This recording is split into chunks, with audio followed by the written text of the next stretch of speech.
Are you asleep right now? Or are you awake? If you're watching this video, if you're listening to my words, then you obviously recognize that you're awake right now. You know, you're alive and you're experiencing life in the most basic sense of the word. And if you're listening to this video, it's also very likely that you're someone that considers themselves to be on a spiritual path towards what the yogis or the mystics or the spiritual texts call awakening or enlightenment. And you probably imagine that it's some special state that you need to earn or that you need to grow into through meditation or different purification practices, philosophical insights, abiding. Like it's something that you'll uncover in the future. Like it's something that you need to earn. Like it's something that's not here right now. But the mind doesn't actually know what awakening is. It can imagine, and it does imagine, all sorts of different things, and then it listens to other people's experiences and compares what it's going through to them, and it imagines something called awakening, but it doesn't really know what it's looking for. And thus commences and sustains this constant spiritual seeking circus, really, that many people wind up in, at least those that are predisposed to asking the bigger questions in life. When the mind hears about these kind of, more advanced Buddhist concepts or Advaita or non-duality, it tries to find a way to dissolve itself. But the only tools that it has are thinking and doing. But in reality, you're just a cat chasing a laser because you're already awake right now. Yeah? And so you can say, okay, fine. Yeah, I'm awake right now. I get it. I'm not asleep. But I don't feel enlightened. Like I haven't had that awakening experience yet that most awakened people talk about. Yeah? So I'm going to speak a little bit about this today. And maybe first I'll start off with mentioning what awakening is not. Just right off the bat. So awakening is not about being blissed out constantly. It's not about having no thoughts. It's not about never being triggered again. It's not about maintaining a specific emotional frequency, about feeling a certain way all the time. Those are mental images. Those are beliefs that are created by the mind that are heard from other people's interpretations, but it's about something that's not happening right now. Yeah? So it is just a belief, and then that belief is chased after, but it can't actually be found because it's just a thought, because you're already awake. So awakening, one of the definitions that I can say, first of all, the best definition that I can give to what awakening is that it's a concept. Point blank, it's a concept. Yeah.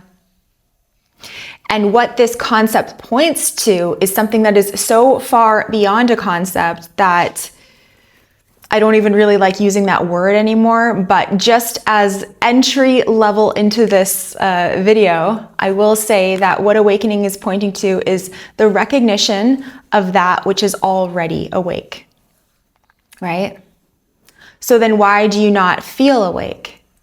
And it's very simple. It's because you're searching, or most people anyway, are searching for their mind's concepts of awakening. The very concept of awakening typically has a way of blocking or veiling really what it is that it's actually pointing to, because it just keeps people stuck at the thought level. Yeah. But this is a non-conceptual knowing. This is a knowing that involves seeing beyond the thoughts, seeing beyond the concepts. So what are you without the concept of awakening right now?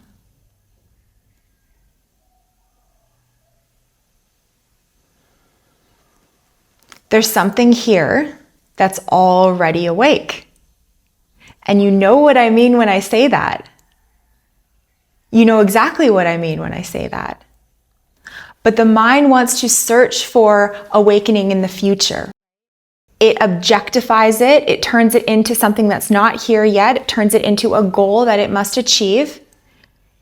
Something that's later on. Something that's not here. And so all that we really have to go on is just the thoughts and the stories of others. But what are you without the thoughts and the stories of others? What's here right now that requires no effort? Pretty much everything. Pretty much everything right now requires no effort, right? The sun's shining, the grass is growing, your food's being digested, thoughts are streaming. But where's the central figure that's in charge of all of that? Where's the self? Is there a self that's awake? Or is there just awake?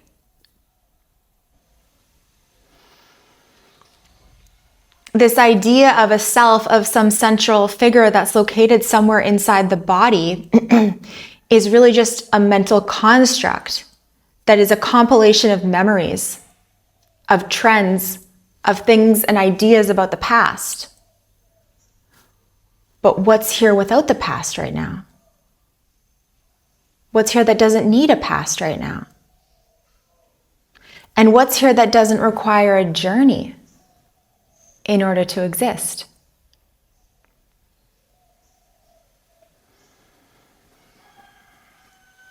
You're already awake. And then the mind can again come and say, no. It's not that easy. Yeah. I've read the spiritual texts. I've been to many satsangs. It's not that easy, right? I have to work for it. I have to meditate. I have to purify. And then maybe in 5 lifetimes, I'll get it. And if I'm really lucky, maybe now. Oh yeah? But what about this? And this? And this? There's nothing wrong with a spiritual journey. I'm not saying that there's no value to a spiritual journey, but if you've made it this far into the video, there's a good chance that you might be ready to give that up. Because there's only what is, right? The mind will perhaps want to continue seeking for its expectation of how this thing will unfold.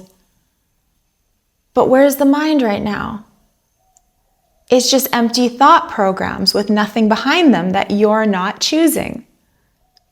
I'm reminded of this joke that I heard a while ago where this guy, his boat is sinking and he's going down. And he prays to God and he says, God, please save me. I'm dying here. And then some time goes by and a helicopter comes and the pilot throws the rope down and he says, here, like hop on. And he goes, thank you, but I have faith in God. God's gonna come save me. The pilot drives off and then a little while he keeps praying, God, please come save me. A little while later, pterodactyl, I can't remember the full joke, but let's say a pterodactyl comes and he goes, hop on my back. Hop on my back, I'll save you. And he goes, thank you so much, pterodactyl. I didn't know you guys were still around, but I got faith in God. God's gonna come and save me. And eventually he gets pulled down into the ocean and he drowns. And then he ends up in heaven. And he says, God, I had so much faith in you. Why did you not save me? I prayed, I asked you to save me. And he goes, I sent you the helicopter. I sent you the freaking pterodactyl. Like, what more do you want? There's only what is. It's already here. It's already right here for you. But the mind is expecting something else when there's only what is. There's nothing other than what is. Can you find anything other than what is right now? You're not going to be more real in another moment. You're not going to be deeper in the experience of life in another moment than you are now. Look where you are now. And then take away the looker. Yeah? So it's not about like becoming more awake. You can't be more awake or less awake than you already are. It's just the illusion that you were this story that was playing out does not make sense to believe in anymore. So what's here that's already awake?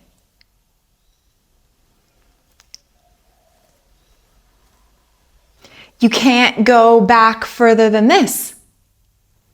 It's not a location, it's not a form, it's a direct experience of life. Without a center, without an identity.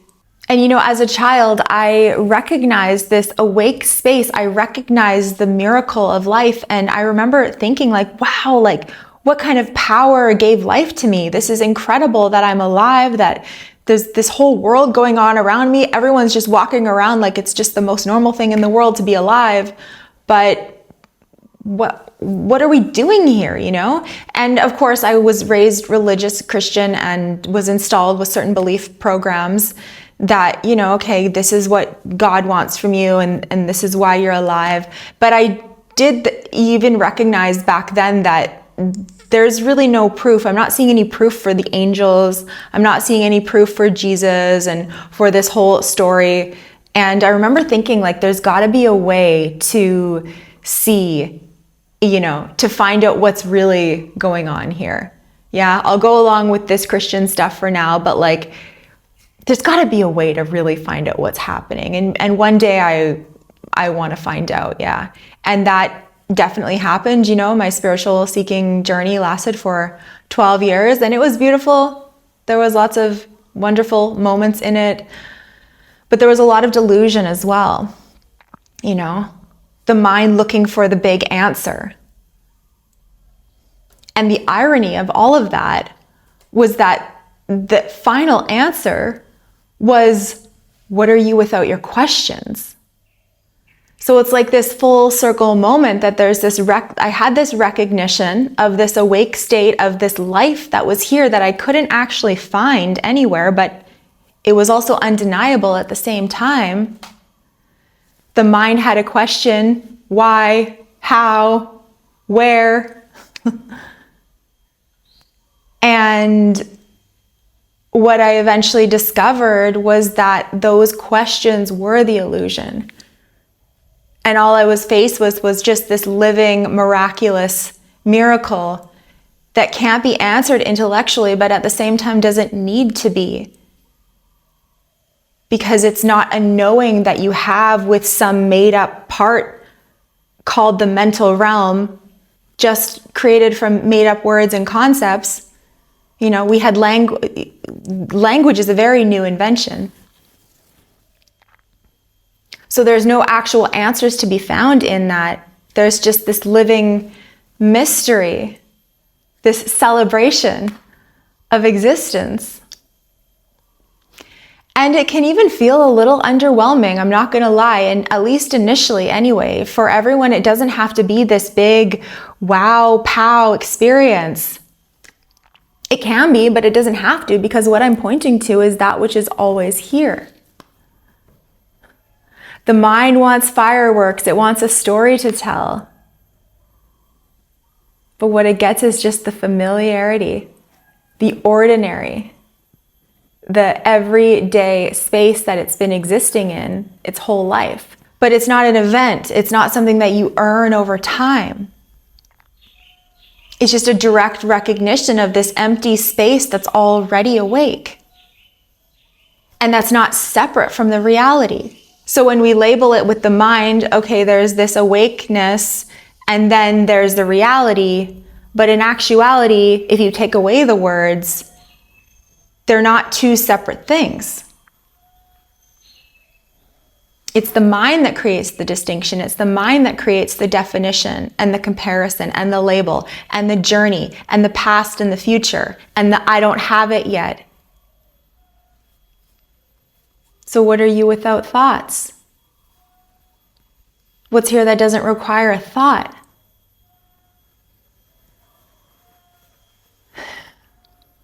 And then life goes on, you know? Chop wood, carry water.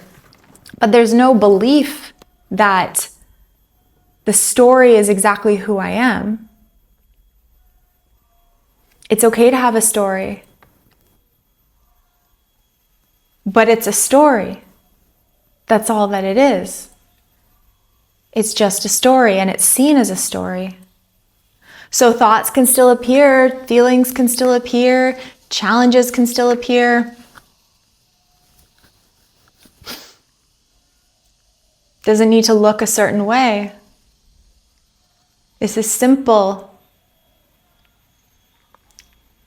There's just this unconditional expression of life that takes no effort to be here, that doesn't announce itself, and yet it fully is announcing itself in every moment at the same time. But there's nothing more to find than this. There's nothing more that exists than this right now. And it doesn't mean that there's not more. When you think about it, of course there's more. Life's a constant unfolding. But if you don't think about it, there's no such thing as more. When you think about it, yeah, there's new experiences to be had. There's new feelings to feel. There's even new realizations for the mind. But what's here that doesn't change? What's here that's unconditionally here and yet contains all of the conditions? And so that's what's meant by nothing to find. But the mind is sneaky sometimes, and it can even be like, okay, so if I believe that there's nothing to find, then maybe I'll find what my mind is looking for, right? Like if I fully surrender, then maybe I'll get everything I want. Yeah, I see you. I see you. I was there too, and that's why, the mind's like, okay, I'll give 99%, but I'm going to keep 1% for myself. Maybe I'll keep just a little baby seeking. And then nothing to find becomes a belief. But nothing to find is the reward. That is the celebration of life, that there is nothing to find, that it's already right here. Life is here for you right now. It doesn't need to be explained. It doesn't need to be understood. You're effortlessly awake right now. Can you sense that?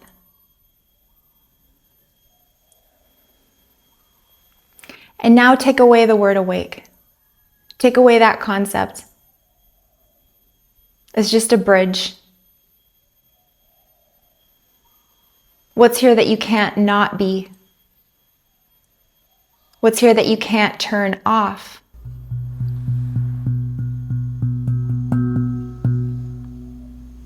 It's not in the words, it's not in the beliefs, and it's not in the future.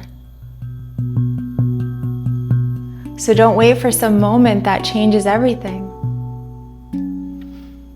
because you're already awake.